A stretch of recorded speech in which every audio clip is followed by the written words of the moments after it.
اول از همه برایت آرزومندم که عاشق شوی و اگر هستی کسی هم به تو عشق بورزد و اگر این گونه نیست تنهاییت کوتاه باشد و پس از تنهاییت نفرت از کسی نیابی. آرزومندم که این گونه پیش نیاید، اما اگر پیش آمد بدانی چگونه به دور از ناامیدی زندگی کنی. برایت همچنان آرزو دارم دوستانی داشته باشی، از جمله دوستانی بد و ناپایدار، برخی نادوست و برخی دوستدار که دست کم یکی در میانشان بی تردید مورد اعتمادت باشد. و چون زندگی بدین گونه است برایت آرزومندم که دشمن نیز داشته باشی، نه کم نه زیاد، درست به اندازه، تا گاهی باورهایت را مورد پرسش قرار دهد که دست کم یکی از آنها اعتراضش به حق باشد تا که زیاده به خودت غره نشوی. و نیز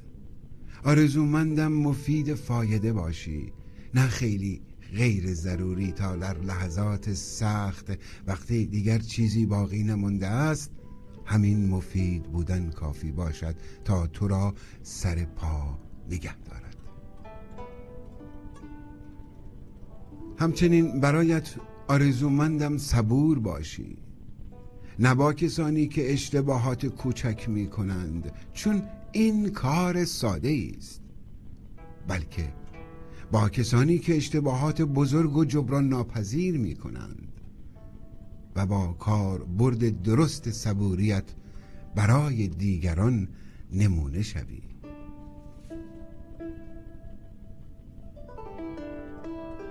و امیدوارم اگر جوان هستی خیلی به تعجیل رسیده نشوی و اگر رسیده ای به جوان نمایی اصرار نورزی و اگر پیری تسلیم ناامیدی نشوی، چرا که هر سنی خوشی و ناخوشی خودش را دارد و لازم است بگذاریم در ما جریان یابند. امیدوارم سگی را نوازش کنی، به پرنده‌ای دانه بدهی و به آواز یک پرنده گوش کنی وقتی که آوای سحرگاهیش را سر می‌دهد، چرا که به این طریق احساس زیبایی خواهی یافت به رایگان. امیدوارم که دانه‌ای هم بر خاک بفشانی، هرچند خرد بوده باشد، و با روییدنش همراه شوی تا دریابی چقدر زندگی در یک درخت وجود دارد. به علاوه آرزومندم پول داشته باشی، زیرا در عمل به آن نیازمندی و برای اینکه سالی یک بار پولت را جلوی رویت بگذاری و بگویی این مال من است، فقط برای اینکه روشن کنی کدامتان ارباب دیگری است. و در پایان اگر مرد باشی آرزومندم زن خوبی داشته باشی و اگر زنی شوهر خوبی داشته باشی، که اگر فردا خسته باشید یا پس فردا شادمان باز هم از عشق حرف برانید تا از نو بیاغازید. اگر